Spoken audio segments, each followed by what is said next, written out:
Muajsh e gjithë Shqipëria është ngritur në këmbë kundër një sistemi të pandershëm. Një sistemi i cili është ndërtuar ditë për ditë nga majoranca socialiste, është ngritur tull mbi tull me murin e vendimeve e ligjeve që fatkeqësisht kanë rënduar shtresën e mesme. Me një sistem taksash të pandershëm që 95% mbahet mbi barrën e supet e brishtat shtresës mesme të familjeve shqiptare, e ndërkohë që pasuria shpërndahet tek 5% e popullsisë. Ky sistem i pandershëm nuk është ngritur brenda ditës. Ky sistem i pandershëm sigurisht që ka lidhje me ligjet me porosi, me vendimet, me mënyrën se si është qeverisur në këto 14 vite, me mediat që e kanë financuar atë. E shembulli par excellence, shembulli më i mirë i abuzimit e i zbatimit të një ligji që tregon se si qeveria vepron e operon sot është ligji i investimeve strategjike. Ligji i investimeve strategjike u miratua për herë të parë me një propozim qeverisë në vitin 2015. Si një ligj i cili do sillte investitorët e huaj, që do turreshin nga çdo cep i botës, e do sillnin këtu në Shqipëri investimet huaja, të cilët merrnin asete publike, merrnin prona private, leje, akses, procedura, edhe heqje taksash e favore fiskale për të investuar këtu në Shqipëri. Në përfundim të ditës, ky ligj në 10 vitet e fundit të zbatimit të tij ka rezultuar si një ligj i cili ka ndarë pikërisht këto asete, prona publike edhe prona private të marra nga familjet e qytetarëve shqiptar vetëm të një grusht i vogël njerëzish. Në miratimin e ligjit në vitin 2015 propozova disa amendamente që lidheshin pikërisht me çështjen e pronës. Me faktin që nuk ka mundësi shteti të ndërhyjë një marrëdhënie mes privatëve, ti marri tokën një qytetari, një familje, e t'ja shpronsojë atë me çmim referencë, jo çmim tregu, për t'ia dhënë këtë një privati tjetër. Këto amendime u rrëzuan me forcën e kartonëve si gjithmonë. Pa ju tharë akoma boja këtij ligji, qeveria shqiptare e solli kërkesën e parë për shtyrjen e afatit ligjit në vitin 2018. 9 herë ka ndryshuar ligji, plot 9 herë, 6 herë prej cilave për të shtyrë afatin. Shtyrja e parë erdhi me një kërkesë të majorancës. E ndërkohë që kishin premtuar që do të punonin për një ligj kuadër për investimet, e ndërkohë që janë duke punuar edhe sot, një ligj i cili nuk erdhi kurrë, por erdhi vetëm ligji i investimeve strategjike për të ndryshuar 6 herë. Kërkesa e dytë erdhi nga një grup deputetësh në vitin 2019. Kërkesë pas kërkese, ndryshim pas ndryshimi, në çdo rast janë propozuar amendamente.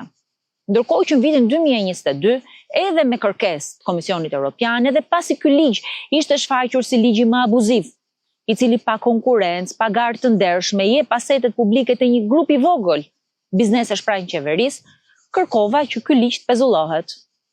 E në debatin e gjatë që patëm në disa prej komisioneve parlamentare, përfaqësues të qeverisë me krenari e mbronin ligjin, mbronin rezultatet e ligjit e jepnin si shembull Durrës Marinën, e cila përsëri është një shembull i jashtëzakonshëm i abuzimit, i korrupsionit. Është një shembull i mungesës garës në ekonomi kur ne mund të kishim marrë një investitor perëndimor, ne përsëri zgjedhim të dyshuarit e zakonshëm të qeverisë. Në vitin 2019, në vitin 2020, në vitin 2023, të gjitha këto ishin shtyrje të ligjit të investimeve strategjike.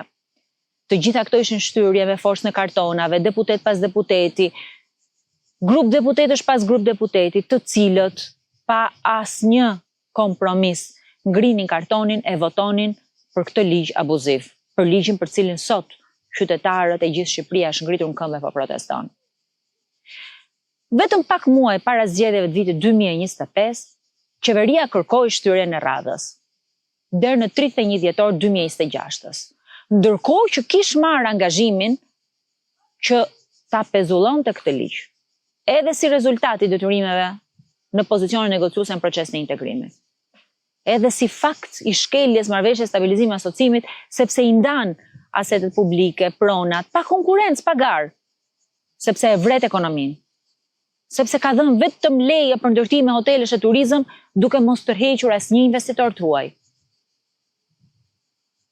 Ndërkohë, pa u zbatuar akoma shtyrja e fundit, qeveria përsëri kërkoi shtyrjen e afatit investimeve strategjike deri në 31 dhjetor të 2027-s, E pas kësaj e shoqëroi edhe me ndryshimin e ligjit të koncesionimit porteve, që kujtdo investimi strategjik të jepte edhe një port. Ky është historiku kronologjik i këtij ligji. Kjo është e vërteta. Këto janë faktet.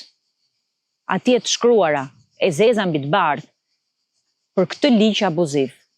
Për këtë ligj i cili sot premtohet që do të pezullohet. Për këtë ligj i cili sot është kthyer edhe në një debat të gjatë mes Shqipërisë e Komisionit Evropian. Për këtë ligj i cili fatkeqësisht tregon sistemin socialist, sistemin e pakicës, sistemin e favoreve, sistemin e marrjes trojeve publike, trojeve private, sistemin e heqjes taksave, sistemin e dhënies akses në të gjitha asetet publike, pagar.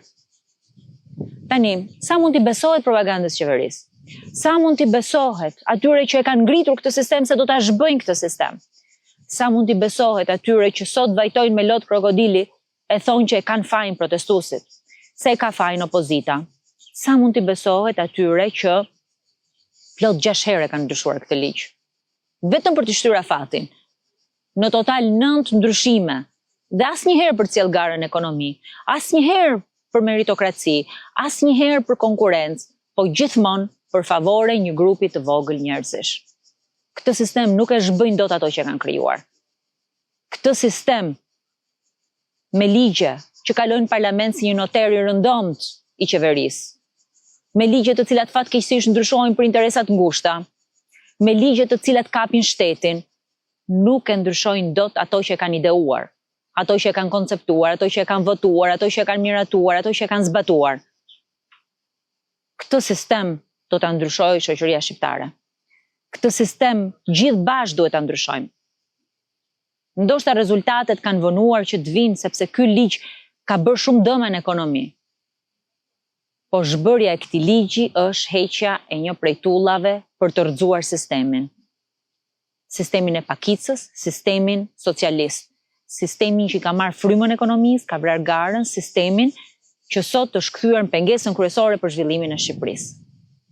Vetëm duke hequr këtë majorancë mund zhvëhet ky sistem. Pak nga pak, ligj pas ligji, vendim pas vendimi, favor mbas favori.